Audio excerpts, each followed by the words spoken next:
کو یقینی بنائے گی اور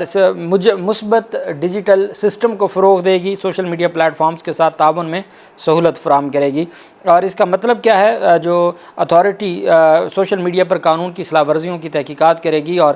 کارروائی کرے گی، یہ ایک سوشل میڈیا کے حوالے سے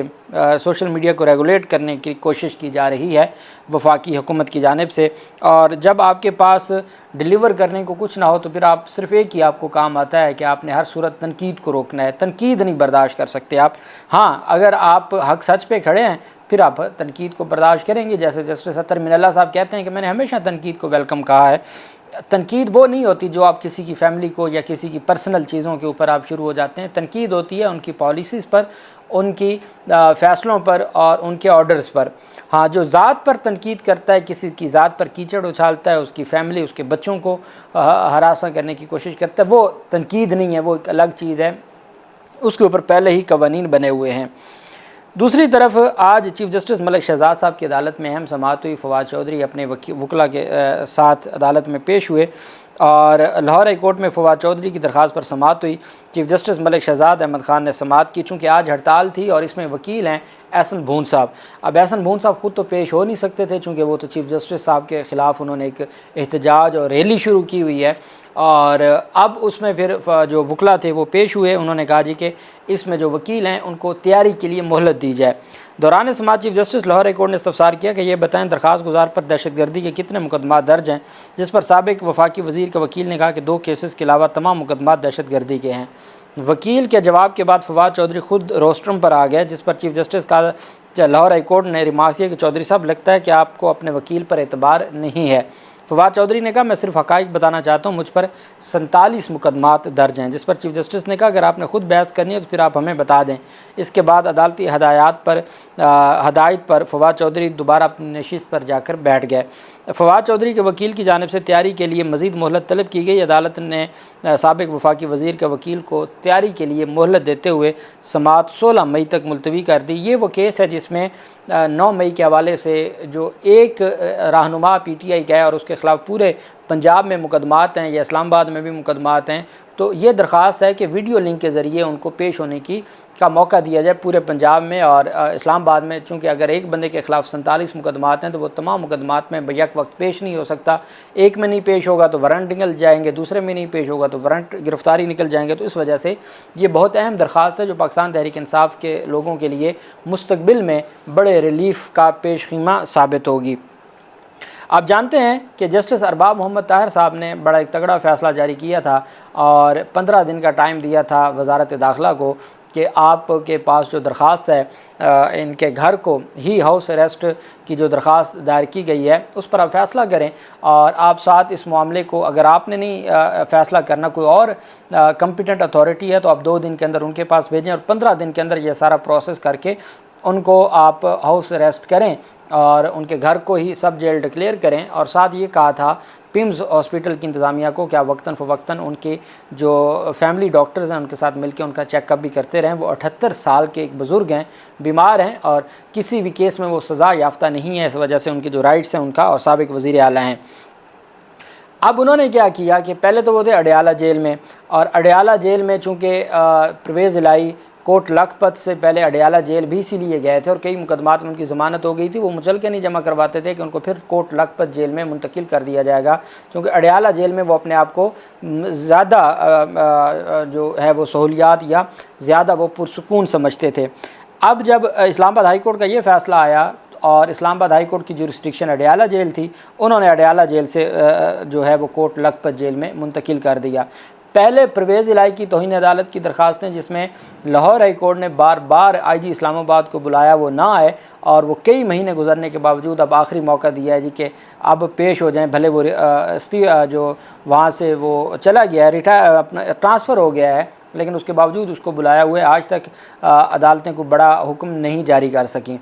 اب اسلام آباد ہائی کورٹ کے جسٹس ارباب محمد طاہر صاحب نے کہا جی کہ ان کو آپ ریلیف دیں۔ انہوں نے وہ جو جورسڈکشن ہے، دائرہ اختیار ہے، اس سے ان کو لے آئے ہیں یہاں اسلام آباد میں، لاہور میں۔ پرویز الہی کی اہلیہ کہتی ہیں کہ یہ جو کچھ کیا گیا ہے یہ سیدھا سیدھا اسلام آباد ہائی کورٹ کے فیصلوں کی توہین ہے کہ اسلام آباد ہائی کورٹ کے احکامات کے باوجود ان کو کوٹ لکھپت جیل میں منتقل کیا گیا ہے، اور مقصد یہ ہے کہ وہ ہاؤس اریسٹ کی بات جو کی جا رہی ہے تاکہ ان کو وہ نہ ماننی پڑے، چونکہ ابھی تو 15 دن ہیں، ابھی تو 4-5 دن ہوئے ہیں اس فیصلے کو، اور اگر 10 دن گزر جاتے ہیں اس کے باوجود یہ سارا پروسیس نہیں ہوتا تو توہین عدالت کی درخواست دائر ہو سکتی ہے۔ لیکن یہ جو منتقلی ہے ہو سکتا ہے ان کو لاہور منتقل کرنے پر بھی ان کی فیملی کی جانب سے، چونکہ ان کی جو لیگل ٹیم ہے وہ بہت ایکٹیو ہے، تو وہ اس کے اوپر کوئی درخواست بھی دائر کر دے۔ سلمان اکرم راجہ صاحب نے آج پاکستان تحریک انصاف کے لیے ایک بہت بڑا کام کیا ہے۔ چیف جسٹس آپ جانتے ہیں ملک شہزاد صاحب، ان کے اوپر بہت زیادہ ان کی ایگزیکٹو کے ساتھ معاملات اس وجہ سے بھی بہتر نہیں تھے کہ انہوں نے الیکشن ٹرائبونل کے لیے پہلے 2 ججز سے مزید 6 جج مقرر کر دیے، ٹوٹل 8 ہو گئے، جس کا الیکشن کمیشن نوٹیفیکیشن نہیں جا رہا۔ صحافی کہتے ہیں کہ الیکشن کمیشن نے صرف 3 ججز کا نوٹیفیکیشن، 3 ججز کی نامزدگی کی تھی، اور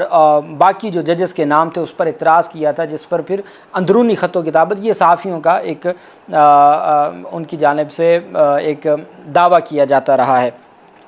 سلمان اکرم راجہ صاحب نے پی ٹی آئی کے بہاف پر درخواست دائر کر دی ہے چیف جسٹس ملک شہزاد صاحب کی عدالت میں اور لاہور ہائی کورٹ میں۔ پنجاب میں انتخابی عذرداریوں کی سماعت کے لیے اضافی الیکشن ٹرائبونلز کی جلد تشکیل کے لیے سلمان اکرم راجہ صاحب نے لاہور ہائی کورٹ سے رجوع کر لیا ہے۔ درخواست میں چیف الیکشن کمشنر کو فریق بنایا گیا ہے، جس میں موقف اختیار کیا گیا ہے کہ ملک کے دوسرے صوبوں کی ہائی کورٹس میں الیکشن ٹرائبونلز کا تقرر کر دیا گیا ہے، انہوں نے کام بھی شروع کر دیا ہے، لیکن جس صوبے پنجاب میں سب سے زیادہ الیکشن ریزلٹس اور نتائج اور دھاندلی کے خلاف اپیلیں ہیں، وہاں ابھی تک صرف 2 الیکشن ٹرائبونلز کام کر رہے ہیں، اور 6 کی منظوری جو چیف جسٹس نے دی تھی وہ آج تک الیکشن کمیشن نے ان کا نوٹیفیکیشن جاری نہیں کیا۔ سلمان اکرم راجہ صاحب نے درخواست میں کہا کہ chief justice Lahore high court نے اضافی الیکشن ٹرائبونلز کی تشکیل کے لیے الیکشن کمیشن کو مراسلہ لکھا، الیکشن کمیشن کی اضافی ٹرائبونلز تشکیل نہ دینے سے اپیلوں پر سماعت میں تاخیر ہو رہی ہے۔ درخواست گزار نے استدعا کی ہے کہ ہائی کورٹ میں اضافی الیکشن ٹرائبونل تشکیل دیے جائیں، انتخابی عذرداریوں کے لیے اضافی الیکشن ٹرائبونلز بنانے کا حکم دیا جائے۔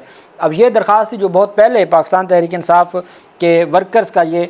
مطالبہ تھا کہ ایسی درخواست دائر ہونی چاہیے، لیکن چونکہ ہر چیز کا ایک وقت ہوتا ہے اور اب وہ وقت آ گیا ہے کہ چیف جسٹس ملک شہزاد صاحب کا جو موقف ہے یا ان کے جو 6 ججز کی تعیناتی ہے تقرری ہے، اس کے ساتھ پاکستان تحریک انصاف اور سلمان اکرم راجہ صاحب کھڑے ہو گئے۔ اب یہ کیس چونکہ direct chief justice Lahore high court کے اختیارات سے متعلق ہے، تو یہ مجھے کبھی امید ہے کہ یہ کل کے لیے چیف جسٹس ملک شہزاد صاحب کی ہی عدالت میں سماعت کے لیے مقرر ہو جائے گا۔ وکیل اس میں سلمان اکرم راجہ صاحب ہوں گے، اور اس میں صرف چیف الیکشن کمشنر کو فریق بنایا گیا ہے۔ ہو سکتا ہے اس سے پہلے الیکشن کمیشن سماعت سے پہلے ہی جو نوٹیفیکیشن ہے وہ جاری کر دے، نہیں جاری کرتا تو پھر الٹیمیٹ ان کو پھر لاہور ہائی کورٹ سے جو سخت احکامات کا سامنا بھی کرنا پڑ سکتا ہے۔ اللہ پاک پاکستان کا حامی و ناصر ہو۔ بہت شکریہ۔ اللہ حافظ۔ پاکستان زندہ باد۔